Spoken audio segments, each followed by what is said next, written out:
Good morning. പ്രഭാത വാർത്തയിലേക്ക് സ്വാഗതം. ഞാൻ ഡോണ. രാത്രി അധിക നിരക്ക് ബാധകമാവുക 7.90 ലക്ഷം പേർക്ക്. കെഎസ്ഇബിക്കു ചെലവ് 20 കോടിയിലധികം രൂപ. തിരുവനന്തപുരം. പ്രതിമാസം 250 യൂണിറ്റിൽ കൂടുതൽ വൈദ്യുതി ഉപയോഗിക്കുന്ന ഉപയോക്താക്കളെ ടൈം ഓഫ് ഡേ (ടിഒഡി) ബില്ലിംഗിൽ ഉൾപ്പെടുത്താനുള്ള തീരുമാനം ബാധകമാകുന്നത് 7.90 ലക്ഷം പേർക്ക്. കെഎസ്ഇബിക്കു ചെലവ് 20 കോടിയിലധികം രൂപ. ഈ തുക മീറ്റർ വാടകയായി ഉപയോക്താക്കൾ നൽകണം.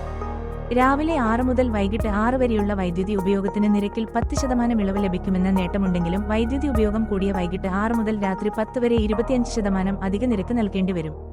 നിരക്കു വർധനയ്ക്ക് മുൻപ് ഇത് 20% ആയിരുന്നു.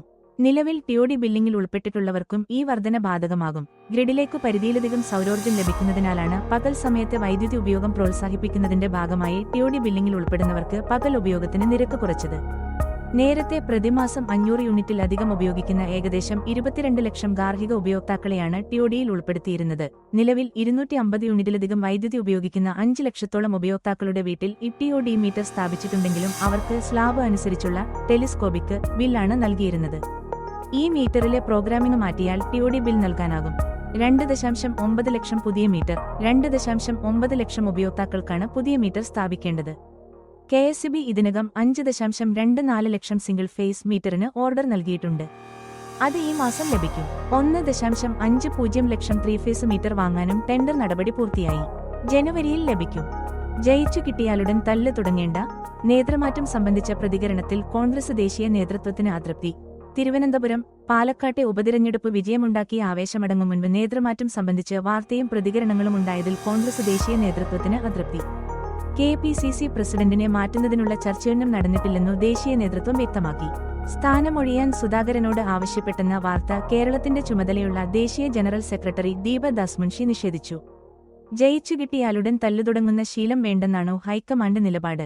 സുധാകരനെ മാറ്റേണ്ടതില്ലെന്നു വാദിക്കുന്നവർ പരസ്യമായി അത് വ്യക്തമാക്കുന്നു. മാറ്റണമെന്നുള്ളവർ രഹസ്യമായി ചില നീക്കങ്ങൾ നടത്തുന്നു. തദ്ദേശ, നിയമസഭാ തിരഞ്ഞെടുപ്പുകൾ നടക്കാനിരിക്കെ പുതിയ ടീം കെപിസിസിയിൽ വേണമെന്നാണ് ചിലരുടെ വാദം. ഇക്കാര്യം പക്ഷേ പാർട്ടിക്കുള്ളിൽ തുറന്ന് ചർച്ച ചെയ്യാൻ ആരും തയ്യാറായിട്ടില്ല. ദേശീയ നേതൃത്വത്തിന്റെ ഏത് ഇടപെടലും തന്റെ നിർദ്ദേശപ്രകാരമാണെന്ന വ്യാഖ്യാനം വരുമെന്നതിനാൽ ആരെയും ചൊടിപ്പിക്കാതിരിക്കാനുള്ള കരുതലിലാണ് കെ.സി. വേണുഗോപാൽ. സുധാകരനെ മാറ്റാൻ തീരുമാനമോ ചർച്ചയോ നേതൃതലത്തിലില്ലെങ്കിലും പകരക്കാരെന്ന മട്ടിൽ പല പേരുകളും വാർത്തകളിൽ വന്നു. പാർട്ടിക്ക് ഊർജ്ജം പകരുന്ന, ഗ്രൂപ്പില്ലാത്ത യുവതലമുറയെ കെപിസിസിയുടെ നേതൃനിരയിലേക്ക് കൊണ്ടുവരണമെന്ന ആലോചനയുമുണ്ട്.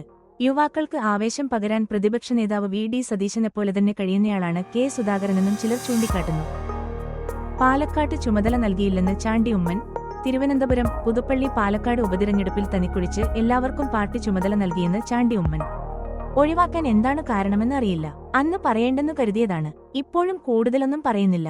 പ്രചാരണത്തിനായി ഒരു ദിവസം മാത്രമാണു പാലക്കാട്ട് പോയതെന്നും ചാണ്ടി വ്യക്തമാക്കി.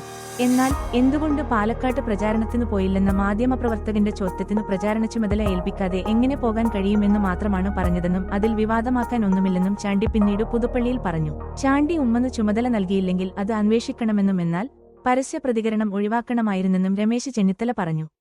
എതിരഭിപ്രായങ്ങൾ പരസ്യമായി പ്രകടിപ്പിച്ച് സമൂഹത്തിനു മുന്നിൽ ചെറുതായി പോകരുതെന്നു തിരുവഞ്ചൂർ രാധാകൃഷ്ണനും പ്രതികരിച്ചു.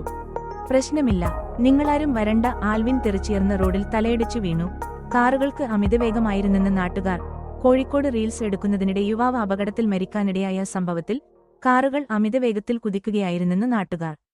രാവിലെ 7 മണിയോടെയാണ് ആൽവിനും സംഘവും വെള്ളയിൽ സ്റ്റേഷനു മുൻവശത്ത് റോഡിലെത്തിയത്. ആൽവിന് സ്റ്റേഷനു മുന്നിൽ ഇറക്കിയ ശേഷം കാറുകൾ മുന്നോട്ടു പോയി തിരിഞ്ഞു വരികയായിരുന്നു.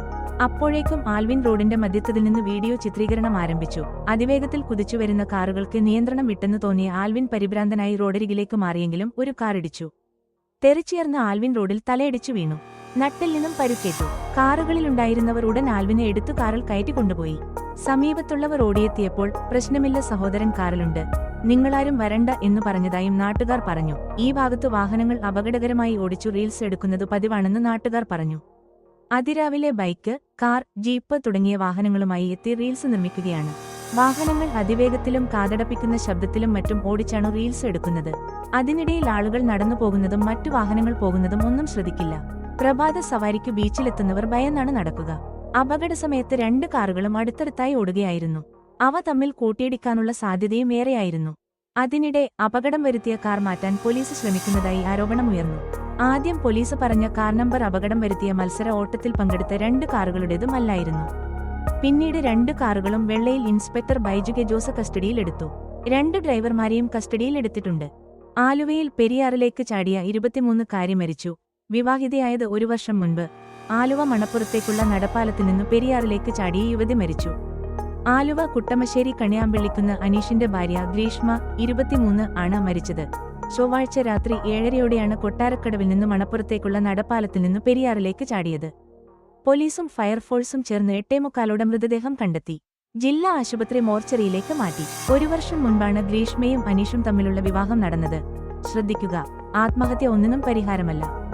മാനസികാരോഗ്യ വിദഗ്ധരുടെ സഹായം തേടുക, അതിജീവിക്കാൻ ശ്രമിക്കുക.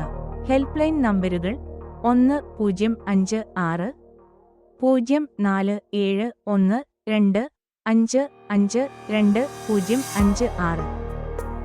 ഫോണിൽ സംസാരിച്ച് ബസ് ഓടിച്ച KSRTC ഡ്രൈവറിന്റെ ലൈസൻസ് 3 മാസത്തേക്ക് റദ്ദാക്കി. താമരശ്ശേരി ചുരത്തിലൂടെ മൊബൈൽ ഫോണിൽ സംസാരിച്ച് അപകടയാത്ര നടത്തിയ KSRTC ഡ്രൈവർക്കെതിരെ നടപടി. മോട്ടോര് വാഹന വകുപ്പിന്റെ നടപടി പ്രകാരം ബസ് ഓടിച്ച KSRTC ഡ്രൈവര് കോഴിക്കോട് സ്വദേശി മുഹമ്മദ് റാഫിഖിന്റെ ലൈസൻസ് 3 മാസത്തേക്ക് റദ്ദാക്കി. സംഭവത്തിന്റെ ദൃശ്യങ്ങൾ ഉൾപ്പെടെ പ്രചരിച്ചതിന് പിന്നാലെയാണ് നടപടി. ഇതിനു പുറമെ 5 ദിവസത്തെ റോഡ് സുരക്ഷ ക്ലാസിലും ഡ്രൈവര് പങ്കെടുക്കണം. കോഴിക്കോട് എൻഫോഴ്സ്മെന്റ് ആർടിഒയുടേതാണ് നടപടി. കഴിഞ്ഞ ശനിയാഴ്ചയാണ് ചുരത്തിലൂടെ മൊബൈൽ ഫോണിൽ സംസാരിച്ച് മുഹമ്മദ് റാഫിഖ് KSRTC ബസ് ഓടിച്ചത്. കസ്റ്റഡിയിലെടുത്ത പ്രതിയെ നഗ്നനാക്കി ചൊറിയണം തേക്കുകയും മർദ്ദിക്കുകയും ചെയ്ത കേസിൽ ഡിവൈഎസ്പിക്കും റിട്ടയർഡ് എസ്ഐക്കും തടവും പിഴയും ശിക്ഷ. ആലപ്പുഴ കസ്റ്റഡിയിലെടുത്ത പ്രതിയെ നഗ്നനാക്കി ശരീരത്തിൽ ചൊറിയണം തേക്കുകയും ക്രൂരമായി മർദ്ദിക്കുകയും ചെയ്ത കേസിൽ ഡിവൈഎസ്പിക്കും റിട്ടയർഡ് എസ്ഐക്കും 1 മാസം തടവും 1000 രൂപ പിഴയും ശിക്ഷ. ആലപ്പുഴ ഡിവൈഎസ്പി MR മധുബാബുവിനെയും റിട്ടയർഡ് എസ്ഐ മോഹനനെയുമാണ് സംഭവം നടന്നു 18 വർഷത്തിനു ശേഷം ചേർത്തല മജിസ്ട്രേറ്റ് കോടതി ശിക്ഷിച്ചത്. പിഴ അടച്ചില്ലെങ്കിൽ 1 മാസം കൂടി തടവ് ശിക്ഷ അനുഭവിക്കണം. പള്ളിപ്പുറം മധുബാബു ചേർത്തല SI ആയിരിക്കെ 2006 ഓഗസ്റ്റ് 4 കേസിന് ആസ്പദമായ സംഭവം. വീടിനു സമീപത്തെ കയർ ഫാക്ടറിയിലെ മാലിന്യ പ്രശ്നത്തിനെതിരെ പ്രതികരിച്ചതിന്റെ പേരിൽ സിദ്ധാർത്ഥനും കയർ ഫാക്ടറിയും ഉടമയും തമ്മിൽ തർക്കമുണ്ടായി. മധുബാബുവും അന്ന് ASI ആയിരുന്ന മോഹനനും ചേർന്നു സിദ്ധാർത്ഥനെ കസ്റ്റഡിയിലെടുക്കുകയും പോലീസ് ജീപ്പിനുള്ളിൽ വെച്ച് നഗ്നനാക്കി ദേഹത്ത് ചൊറിയണം തേക്കുകയും ക്രൂരമായി മർദ്ദിക്കുകയും ചെയ്തെന്നാണ് കേസ്. പോലീസുകാർക്കെതിരെ നടപടി ആവശ്യപ്പെട്ടു സിദ്ധാർത്ഥൻ കോടതിയിൽ സ്വകാര്യ അന്യായം ഫയൽ ചെയ്തു. ഇരുഭാഗത്തു നിന്നുമായി ഡോക്ടർമാരും പോലീസ് ഓഫീസർമാരും ഉൾപ്പെടെ 43ഓളം സാക്ഷികളെ വിസ്തരിച്ചു. പരാതിക്കാരനു വേണ്ടി advocate John Jude Isaac, advocate Jerina Jude എന്നിവർ ഹാജരായി. തടവ് ശിക്ഷ വിധിച്ചതിനു പിന്നാലെ അപ്പീൽ നടപടികൾക്കായി കോടതി ഇരുവർക്കും ജാമ്യം അനുവദിച്ചിട്ടുണ്ട്. കപട പരിസ്ഥിതിവാദികൾക്കെതിരായി തുരങ്കപാത സംരക്ഷണ സമിതി. ആനക്കാമ്പുയിൽ തുരങ്കപാതയ്ക്കെതിരായി പരിസ്ഥിതിവാദികൾ എന്ന പേരിൽ ദുഷ്പ്രചരണം നടത്തുന്നവർക്കെതിരെ ആനക്കാമ്പുയിലിൽ സർവകക്ഷി യോഗം ചേർന്നു. മലബാറിന്റെയും വയനാട്, കോഴിക്കോട്, മലപ്പുറം ജില്ലകളുടെ വികസനത്തിൽ വൻ കുതിച്ചുചാട്ടമുണ്ടാക്കുന്ന കേരളത്തിന്റെ സ്വപ്ന പദ്ധതിയായ ആനക്കാമ്പുയിൽ കള്ളാടി തുരങ്കപാത ഈ കാലഘട്ടത്തിന്റെ ആവശ്യമാണെന്ന് യോഗം വിലയിരുത്തി. ഈ പദ്ധതിക്കെതിരെ ദുഷ്പ്രചരണം നടത്തുന്നവർ മലയോര മേഖലകളുടെ വികസനങ്ങളെയാണ് ഇല്ലാതാക്കുന്നത് എന്നും അവർക്കെതിരെ പ്രതിരോധം തീർക്കുമെന്നും ആനക്കാമ്പുയിലെ മുഴുവൻ രാഷ്ട്രീയ കക്ഷികളും സാംസ്കാരിക സംഘടനകളും പൊതുജനങ്ങളും പ്രതിരോധ പ്രവർത്തനങ്ങളുമായി തെരുവിലിറങ്ങുമെന്നും യോഗം തീരുമാനിച്ചു. തിരുവമ്പാടി ഗ്രാമപഞ്ചായത്ത് 1-ാം വാർഡ് അംഗം മഞ്ജു ഷിബിൻ അധ്യക്ഷത വഹിച്ചു. ജില്ലാ പഞ്ചായത്ത് അംഗം ബോസ് ജേക്കബ് യോഗം ഉദ്ഘാടനം ചെയ്തു. രക്ഷാധികാരികളായി തിരുവമ്പാടി ഗ്രാമപഞ്ചായത്ത് പ്രസിഡന്റ് ബിന്ദു ജോൺസൺ, വാർഡ് അംഗങ്ങളായ മഞ്ജു ഷിബിൻ, KM ബേബി, രാജു അമ്പലത്തിങ്കിൽ എന്നിവരെ തിരഞ്ഞെടുത്തു. Philip Malisseriyil, Tommy Konnakkal, Babu Kalathoor, KM Baby, Manoj Vazhaparambil, Shinoy Adakkappara, Benny Anakkallel, Prasad Elanjikkal, Johnson Puthoor, John Kadukkathuchalil, Thomas Thekkekutt, Johnson Vayalil, Jose റാപ്പുഴ, GG Vellavoor തുടങ്ങിയവർ പ്രസംഗിച്ചു. 101 അംഗ കമ്മിറ്റിയും തിരഞ്ഞെടുത്തു. കാട്ടുപന്നി ശല്യം അതിരൂക്ഷം, കൊടിയത്തൂരിൽ നായാട്ട് സംഘടിപ്പിച്ചു. കൊടിയത്തൂർ കാർഷിക മേഖലയായ കൊടിയത്തൂർ പഞ്ചായത്തിൽ കാട്ടുപന്നി ശല്യം രൂക്ഷമായ സാഹചര്യത്തിൽ കാടിളക്കി നായാട്ട് സംഘടിപ്പിച്ചു. പാനൽ ഷൂട്ടർമാരുടെ നേതൃത്വത്തിൽ പഞ്ചായത്തിലെ 2-15 വാർഡുകളിൽപ്പെട്ട വിവിധ സ്ഥലങ്ങളിലാണ് നായാട്ട് നടത്തിയത്. 10 ഷൂട്ടർമാരുടെയും 5 വേട്ടനാക്കളുടെയും നേതൃത്വത്തിൽ നടത്തിയ നായാട്ടിൽ 2 കാട്ടുപന്നികളെ വെടിവെച്ചു കൊന്നു. നായാട്ട് നാക്കളെ കാട്ടിലേക്ക് കയറൂരി വിടുകയായിരുന്നു. ഈ സമയം തോക്കുമായി ഷൂട്ടർമാർ പന്നികൾ ഓയിട്ടി വരാൻ സാധ്യതയുള്ള ഭാഗങ്ങളിൽ നിലയുറപ്പിച്ച് പന്നികളെ വെടിവെച്ച് കൊല്ലുകയായിരുന്നു. നായാട്ട് ഗ്രാമപഞ്ചായത്ത് പ്രസിഡന്റ് ദിവ്യ ഷിബു ഉദ്ഘാടനം ചെയ്തു. Ward member V Shamlulath, KG Seenath തുടങ്ങിയവർ സംബന്ധിച്ചു. മാസങ്ങളായി പ്രദേശത്ത് കാട്ടുപന്നിശല്യം അതിരൂക്ഷമാണ്. വൻതോതിലാണ് കർഷകരുടെ കൃഷികൾ നശിപ്പിക്കുന്നത്. ഇതോടെയാണ് സർക്കാരിന്റെ പുതിയ ഉത്തരവ് പ്രകാരം ഗ്രാമപഞ്ചായത്തുകൾക്ക് സിദ്ധിച്ച പ്രത്യേക അധികാരം വിനിയോഗിച്ചു ഗ്രാമപഞ്ചായത്ത് പ്രസിഡന്റിന്റെ നേതൃത്വത്തിൽ നായാട്ട് സംഘടിപ്പിച്ചത്. വെടിവെച്ച് കൊന്ന പന്നികളെ ശാസ്ത്രീയമായി സംസ്കരിച്ചു. നൂറാന്തോട് ചെല്ലന്തറയിൽ പരേതനായ വർക്കിയുടെ ഭാര്യ ത്രേസ്യാമ്മ 80 അന്തരിച്ചു. സംസ്കാരം ഇന്ന് രാവിലെ 11-ന് നൂറാന്തോട് സെന്റ് ജോസഫ് പള്ളിയിൽ. മക്കൾ പിങ്കി വർഗീസ്, ഷാജു, പരേതനായ ജോഷി, പരേതനായ ജോബി. മരുമക്കൾ മിനി മാനന്തവാടി, ആഞ്ചല ചമൽ, മഞ്ജു പടിഞ്ഞാറതറ. വാർത്തകൾ കഴിഞ്ഞു. നമസ്കാരം. വാർത്തകളും പരസ്യങ്ങളും അറിയിക്കുവാൻ വേണ്ടി കോടഞ്ചേരി മീഡിയ അഡ്മിന്മാരെ ബന്ധപ്പെടാവുന്നതാണ്.